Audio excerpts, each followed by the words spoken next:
What happens when your older brother is too overprotective? I was at my 6-month anniversary dinner with my boyfriend when the restaurant door burst open.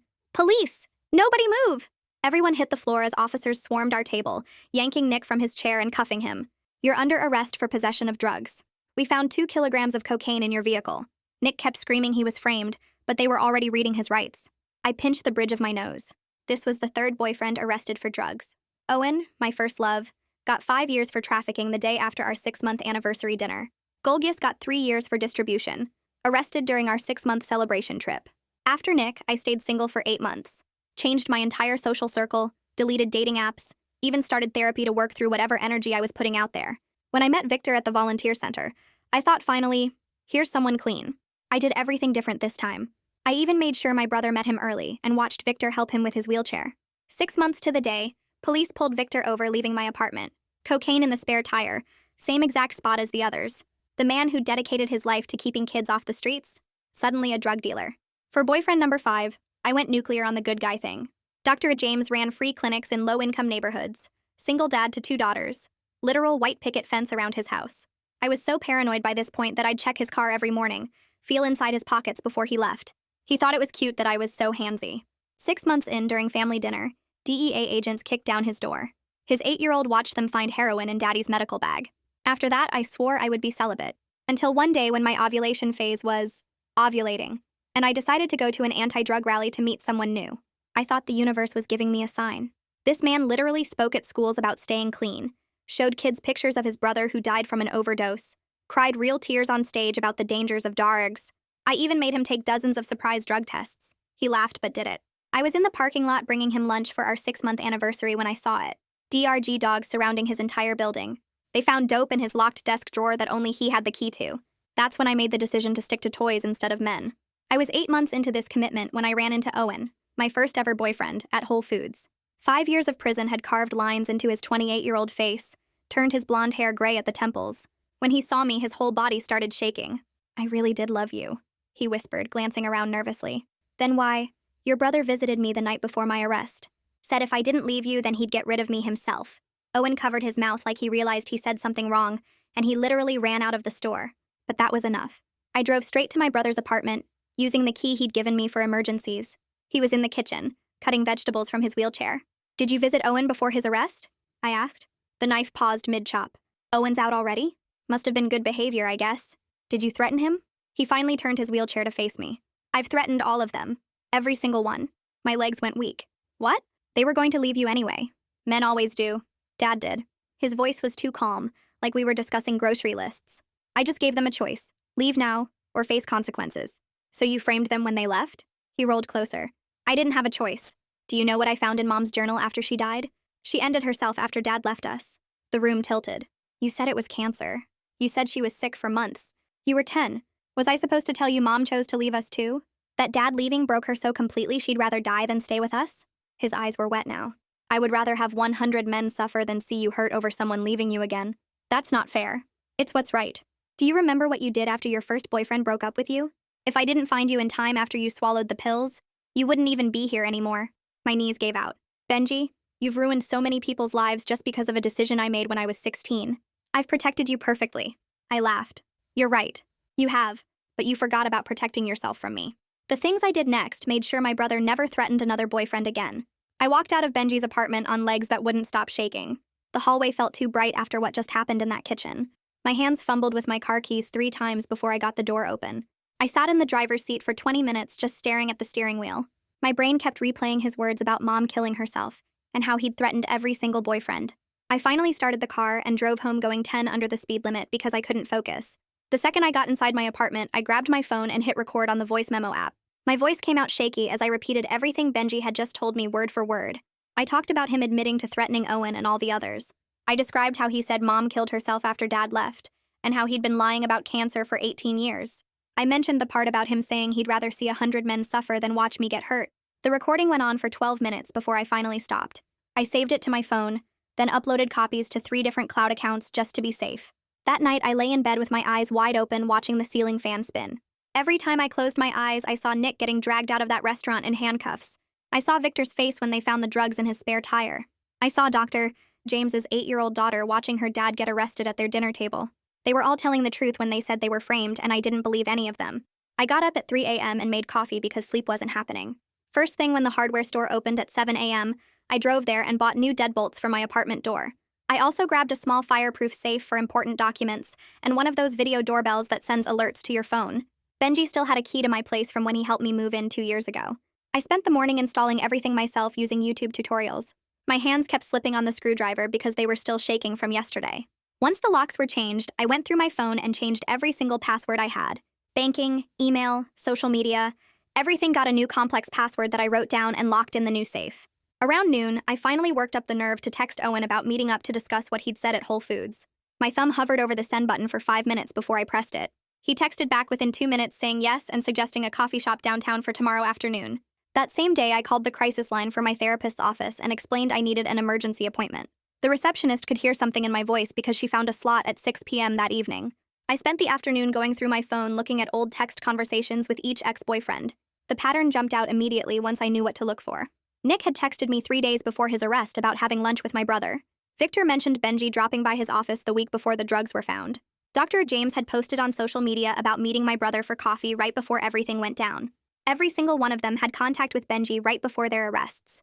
I grabbed a legal pad and started making lists of everything I needed to verify. Dates of arrests, dates of meetings with Benji, methods of drug planting, whether he had help, where he might have gotten the drugs from. My brain worked better with structure, and making lists felt like the only thing I could control right now. I wrote down every detail I could remember about each arrest and what Benji might have done. My phone rang 3 times that evening, and Benji's name flashed on the screen each time. I let it go to voicemail without answering. He left a message after the 3rd call, his voice cheerful and normal like nothing had happened yesterday. He reminded me about our usual Sunday dinner plans and asked if I wanted him to make his famous lasagna. Hearing his normal voice talking about normal things made my skin crawl. At 6 p.m., I sat in my therapist's office and told her everything that had happened in Benji's kitchen. She listened without interrupting as I explained about him framing my boyfriends and lying about Mom's death. I showed her the timeline I'd made connecting Benji's meetings with each boyfriend to their arrests. She helped me understand that none of this was my fault, but I had a responsibility to report what I knew. We spent the rest of the session making a safety plan in case Benji tried to confront me or escalate things. She gave me the number for a women's shelter just in case and helped me identify safe people I could stay with if needed. By the time I left her office, I had a clear plan for what to do next, even though my hands were still shaking.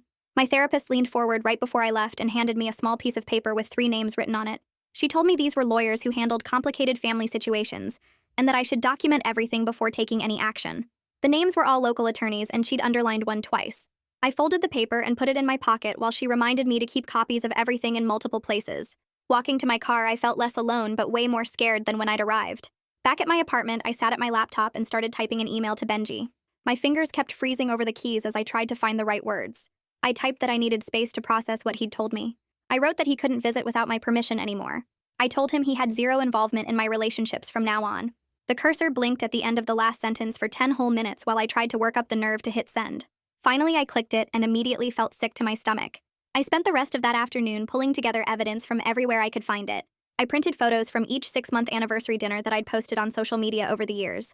I searched online for arrest records and found articles about Victor and Dr. James that mentioned the exact dates. I made a timeline on poster board with colored markers showing when each boyfriend got arrested. The pattern was so obvious when you saw it all laid out like that. Every single arrest happened within days of our 6-month mark. My stomach churned looking at the board covered in mugshots and dates. I had to run to the bathroom twice just from the stress of seeing it all together. The next morning, my phone buzzed with Benji's response to my boundary email. He wrote 3 paragraphs about how Mom killed herself because Dad left us, and how he'd saved me from the same fate. He said everything he did came from love, and that I was being ungrateful for his protection. He brought up finding me after my suicide attempt, and how I'd be dead without him. I took screenshots of every word before he could delete anything. That night, I couldn't sleep and started having a full panic attack around 2 a.m. My chest felt tight, and I couldn't catch my breath thinking about testifying against my own brother. I used the breathing exercises my therapist taught me, counting to 4 on each inhale and exhale. I kept reminding myself that those men deserved justice, and their families deserved the truth.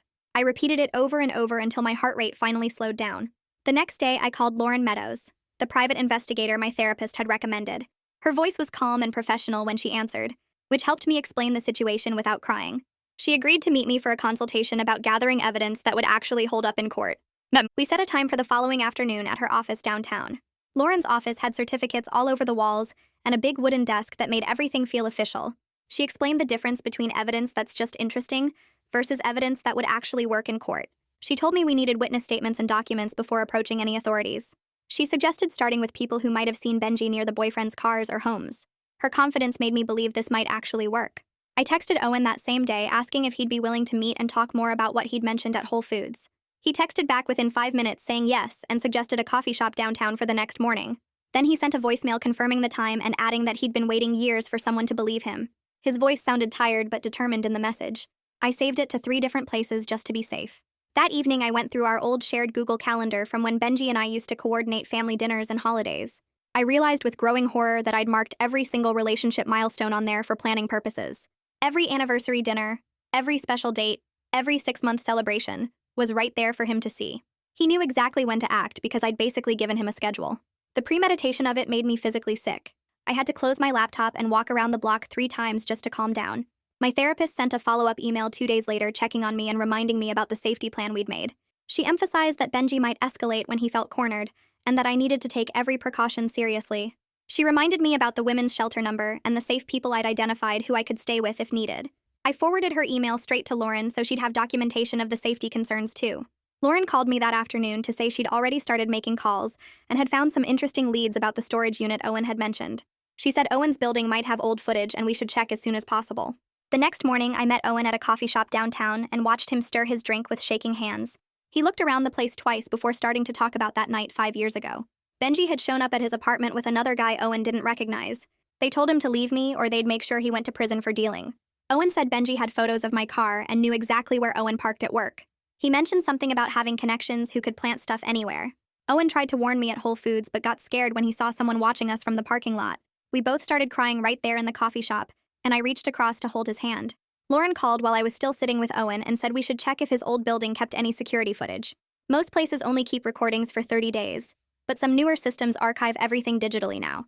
She thought it was worth calling the management company to see what they had from 5 years ago. I spent the rest of that morning calling different innocence clinics until I found one that helped wrongly convicted people. Requested Reds is on Spotify now. Check out link in the description or comments. The intake coordinator listened to my basic story and scheduled an appointment for the following week. They said they needed more evidence, but Owen's case sounded interesting enough to review. 2 days later, a huge flower arrangement showed up at my workplace with a card that said, "You'll always be safe with me." My coworkers thought it was sweet and kept asking who my secret admirer was. I felt sick looking at those flowers, knowing Benji was reminding me he knew where I worked. That night, I couldn't stop thinking about Mom and went through my old boxes until I found a photocopy of one of her journal pages. She'd written about her terror of being abandoned and how Dad leaving had broken something inside her. The words were shaky, like her hand was trembling while she wrote them. I could see where Benji's fear came from, reading her desperate thoughts about not being able to go on alone. The next morning, I went to a notary office downtown and created an affidavit describing everything Benji had confessed. I wrote out every detail I could remember about his threats and admissions in the kitchen that day. The notary didn't ask any questions, but I saw concern in her eyes as she stamped the document. Having it all official and notarized made everything feel more real and serious. Lauren called that afternoon to say she'd found Dwayne Schaffer, the retired cop who handled 2 of the boyfriend arrests. He agreed to meet with her next week, though he sounded defensive and suspicious on the phone. She thought he might know something about the anonymous tips that led to the arrests. 3 days later, I went to grab my spare car key from its hiding spot under the kitchen drawer. The magnetic box was still there, but the key inside was gone, and I knew Benji must have taken it. I called a locksmith that same day and had my car completely rekeyed with new locks. Then I drove it to a friend's garage across town where Benji wouldn't think to look for it. The Innocence Clinic called back saying they needed more than just my testimony to reopen any cases. They suggested looking for patterns in the anonymous tips or finding physical evidence of planting. I promised to keep digging and send them anything new I found about the arrests. They said cases like this were hard, but not impossible if we could find the right evidence. I spent hours that week going through old emails and texts looking for any mentions of Benji near the boyfriends. Sure enough, each one had mentioned meeting my brother for lunch or coffee right before their arrest. The pattern was so obvious once I knew what to look for. I decided to confront my building manager about getting security footage from Benji's visit last week. She was reluctant at first and said she couldn't just give out recordings to tenants. When I mentioned it was for a police matter, her whole attitude changed. She took me to the back office and burned the footage from that week onto a DVD. I watched it in my car and saw Benji near my apartment door for almost an hour.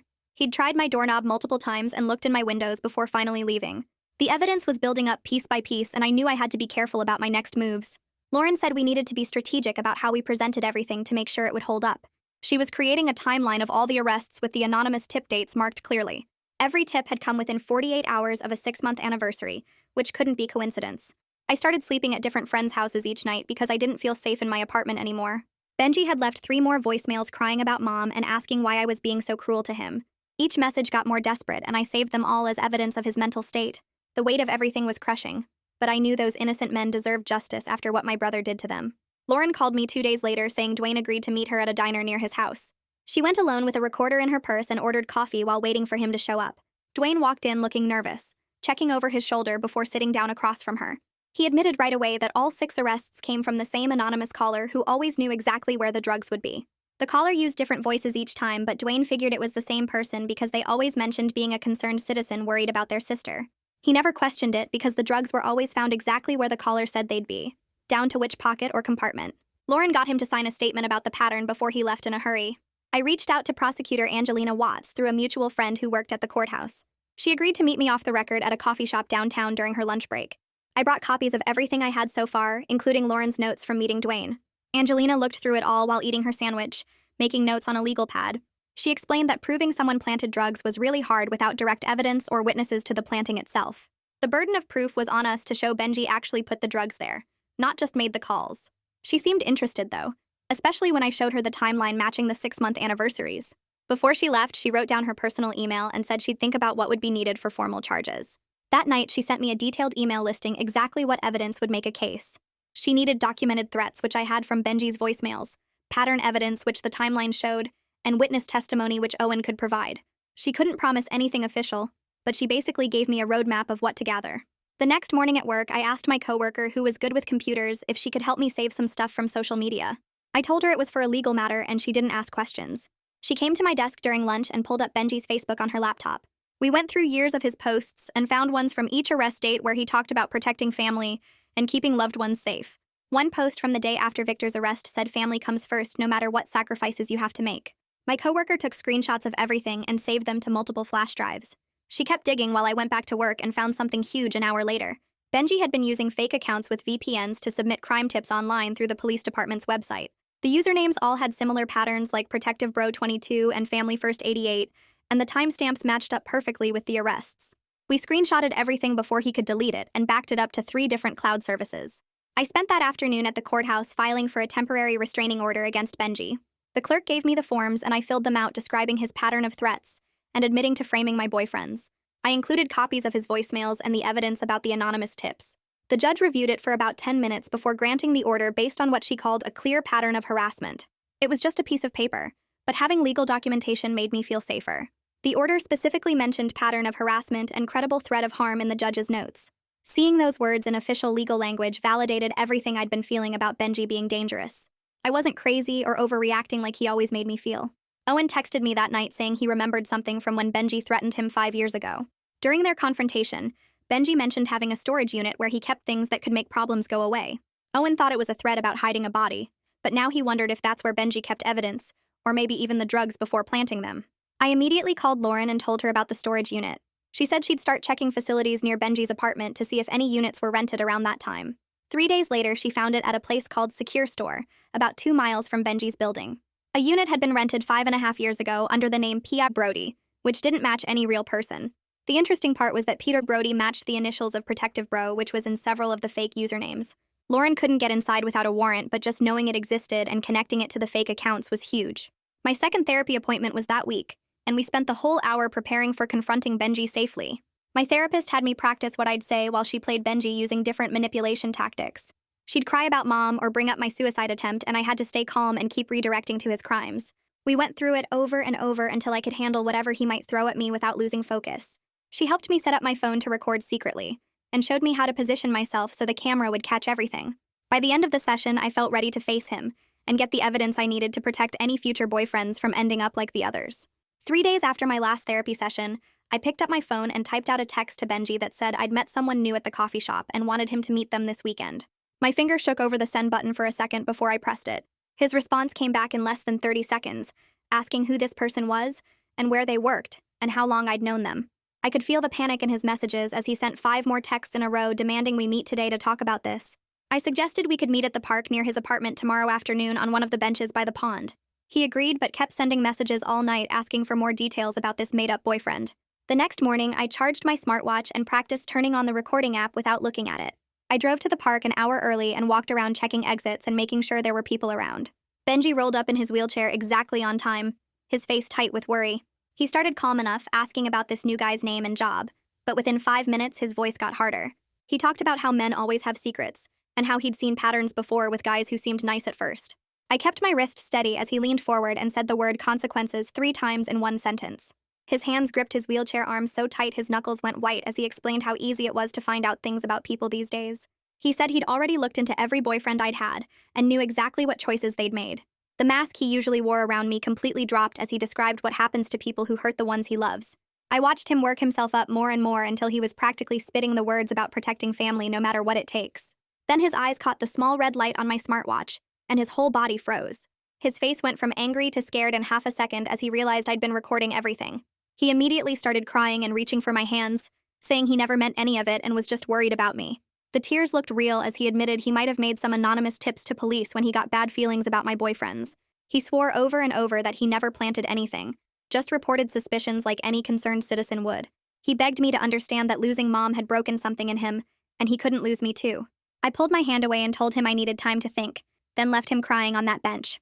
That night, I transferred the recording to my laptop and played it back 3 times, typing out every important word he'd said.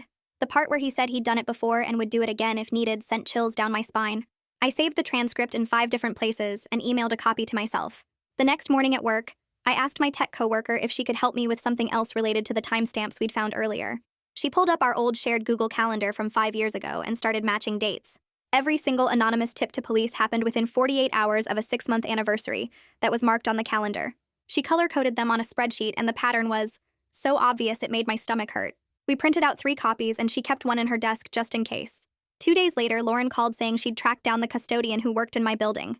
He remembered seeing Benji near my car about 2 weeks ago, holding something in his hands, but walking away when he saw someone watching. The custodian was nervous about getting involved, but agreed to write down what he saw and sign it. Lauren met him at a coffee shop and got his statement notarized right there. She texted me a photo of the document and said this was exactly the kind of witness testimony that would help build a case. I forwarded everything to Angelina, who called me within an hour. She explained that getting a warrant for the storage unit would need probable cause, which meant putting together all our evidence in a formal packet. She couldn't officially help me prepare it, but she sent me examples of what prosecutors look for. She said we were close, but everything had to be done exactly right, or it could all fall apart. I spent the entire next day at my kitchen table organizing everything we'd gathered. I printed out the transcripts from Benji's recording and highlighted the key threats. I organized the calendar correlations with the anonymous tips in chronological order. I included Lauren's interviews with the retired cop and the custodian's witness statement. I made copies of Benji's social media posts that lined up with arrests. I put the restraining order on top along with my signed affidavit about his confession. The packet was almost an inch thick when I finished. I drove to Angelina's office that afternoon and handed it to her personally. She flipped through it right there, nodding at certain pages and making notes on a legal pad. She said she'd present it to the DA first thing tomorrow morning. Walking out of that building, I knew there was no going back from what I'd started. The next afternoon, Angelina called to say the DA was assigning an investigative team to the case. They'd need my full cooperation and would probably want to interview me multiple times. She said after months of work, the system was finally taking this seriously. She warned me that Benji would probably find out soon, and I should be prepared for his reaction. That warning came true within hours when my phone started buzzing with calls from Benji's number. I didn't answer, but he left 5 voicemails that got more desperate with each one. The first one was him crying about how Mom would be so disappointed in me for turning on family. The second brought up my suicide attempt when I was 16, and how he'd saved my life. The third was pure manipulation, talking about all the times he'd taken care of me when we were kids. The fourth was anger, calling me ungrateful and saying I didn't understand what real love meant. The fifth was just sobbing and begging me to call him back. I saved every single voicemail and forwarded them to Angelina as evidence of escalation. I blocked Benji's number on my phone that night and went straight to my neighbor's apartment with a box of copied evidence. She took it without asking questions and promised to take everything to police if anything happened to me. I was taking every safety measure I could think of now. 3 days later, Angelina called saying the DA got approval for the storage unit warrant. The team found exactly what we expected inside that metal box. Photos of all my boyfriends printed from social media were taped to the walls with red circles around their faces. Calendar pages showed every 6-month anniversary marked in black ink. Notebooks filled with their daily routines sat stacked on a plastic table. The detective taking pictures said it looked like something from a crime show. They bagged everything as evidence while I watched from the parking lot. That same afternoon, my phone rang from an unknown number, and when I answered, it was a police officer. Benji had cut his wrist when they showed up at his apartment with the arrest warrant. They needed me as his emergency contact to approve medical treatment. My hands shook signing the forms at the hospital. The cuts weren't deep enough to kill him, but deep enough to need stitches. He looked small in that hospital bed with bandages on both arms. I called 911 myself to make sure the psychiatric team evaluated him properly. They moved him to the mental health unit that evening for a 72-hour hold. The next morning, I met with the social worker named Evie Trotter, who was handling his case. She took notes while Benji talked about protecting me and doing what Mom would have wanted. He told her about finding Mom's body, and how he promised her picture he'd never let me get hurt like that. Every word he said just added more evidence to the criminal case against him. Evie looked sad writing it all down, but she had to document everything for the court. 2 days later, I sat in a small room at the district attorney's office giving my formal statement. Angelina sat next to me while 2 investigators recorded everything. They asked about each boyfriend and each arrest, and I told them everything I knew. They showed me the evidence from the storage unit and asked me to identify the people in the photos. I signed page after page of statements knowing this would end any chance of fixing things with Benji. Angelina warned me the process would get harder once family court got involved. She said cases like this could take months or even years to resolve. The next week, they called Dwayne Schaffer to testify about the anonymous tips. He sat in that witness chair looking uncomfortable as the prosecutor asked him questions. He admitted every tip came from someone claiming to be a concerned sister worried about her brother's girlfriend. He never verified who was calling or questioned why the pattern kept repeating. He said the drugs were always exactly where the caller said they'd be, so he never had reason to doubt the tips. His testimony connected all the dots the prosecution needed. When Benji got released from psychiatric hold 5 days later, police were waiting to arrest him. They put him in handcuffs right there in the hospital lobby while other patients watched. I was in the parking lot when they brought him out, and seeing him in cuffs made my chest hurt. He looked at me through the police car window and mouthed something I couldn't understand. They arraigned him the next morning with charges of false reporting and obstruction of justice. The judge issued a permanent no-contact order, which meant we couldn't speak or write to each other. Mitchell Powers from the public defender's office took his case and immediately started working on a mental health defense. That weekend, I sat at my kitchen table writing letters to everyone Benji hurt. I wrote to Nick's parents explaining what really happened and giving them Sean O'Shea's contact information for appeals. I wrote to Victor's sister, who'd been raising his kids since his arrest. I wrote to Dr. James and his daughters apologizing for what my family did to theirs. Some wrote back saying they understood and appreciated knowing the truth. Victor's sister said she was just glad to finally have answers about why this happened to her brother. Nick's mom called crying and thanking me for coming forward, even though it meant turning in family. 3 weeks later, Owen met with the Innocence Clinic downtown about reopening his case. Sean O'Shea reviewed all the new evidence and agreed to take the case without charging anything. He said with Benji's confession and the pattern evidence, they had a strong chance of overturning the conviction. Owen texted me after the meeting saying he finally had hope again after 5 years of everyone thinking he was guilty. The clinic started the paperwork that same day to file for post-conviction relief. Meanwhile, Mitchell Powers reached out to Angelina about a possible plea deal for Benji. He proposed Benji plead to lesser charges in exchange for mandatory psychiatric treatment and supervised release instead of prison time. Angelina called asking for my input since I was listed as the victim in the case. I sat in my car for an hour trying to figure out what was right for everyone involved. 3 weeks later, I stood in the courtroom reading my victim impact statement to the judge, while Benji sat at the defense table in an orange jumpsuit. My hands shook holding the paper, but I kept my voice steady as I explained how Benji needed treatment more than prison, and asked for supervised probation instead of maximum punishment. The judge listened and nodded while taking notes, and Mitchell Powers squeezed Benji's shoulder when he started crying. 2 days after that, Mitchell called saying Benji agreed to plead no contest to obstruction charges with 5 years supervised probation and mandatory therapy sessions twice a week. The restraining orders would stay permanent, which meant we couldn't contact each other even after probation ended, but it felt like the right outcome for everyone. I spent the next month packing up my apartment and looking for a new place across town where I wouldn't run into memories on every corner. The movers came on a Tuesday morning and loaded everything into their truck while I walked through the empty rooms one last time before dropping my keys with the landlord. My new apartment had fresh white walls and windows facing a park instead of the alley behind Benji's building, and I changed my phone number that same day. I went through all our shared accounts, closing the joint savings we'd opened after Mom died, and deleting the family calendar we'd used to coordinate dinners and doctor appointments. Owen texted asking if we could meet for coffee, and I agreed, knowing we both needed closure after everything that happened. We sat at a corner table at the coffee shop near the courthouse, and he told me Sean O'Shea was confident about his appeal moving forward, and I was genuinely happy seeing hope in his eyes again. Neither of us mentioned getting back together because we both knew we'd grown into different people over these 5 years, but the conversation felt healing for both of us.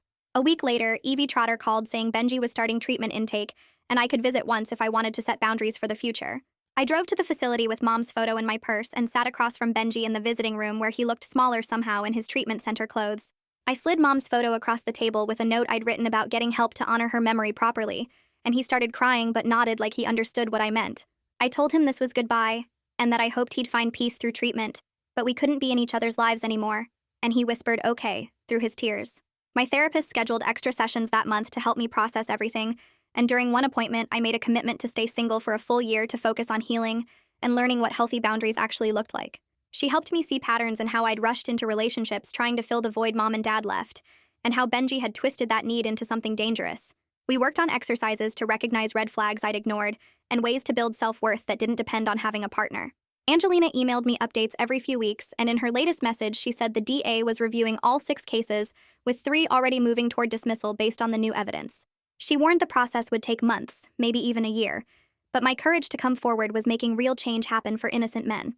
That night, I pulled out a cardboard box and wrote "The Past" on it with black marker, then started filling it with all the evidence copies and photos from that time. I stacked the affidavits and recordings and screenshots inside, along with newspaper clippings about the arrests, and even the restraining order paperwork. The box sat by my door ready for storage while I cooked dinner for one with my phone turned off and music playing softly in the background. My kitchen smelled like garlic and basil from the pasta sauce simmering on the stove, and for the first time in months, I felt actual peace settling into my bones. Tomorrow would be a new day with new possibilities, and I was finally ready to face it without the weight of secrets and lies dragging me down. That's the full breakdown. Hopefully you found at least one piece that you can use in real life, because that's always the point of these. Stories are nice, but it's the takeaways that matter. Subscribe if you'd like to keep learning through them.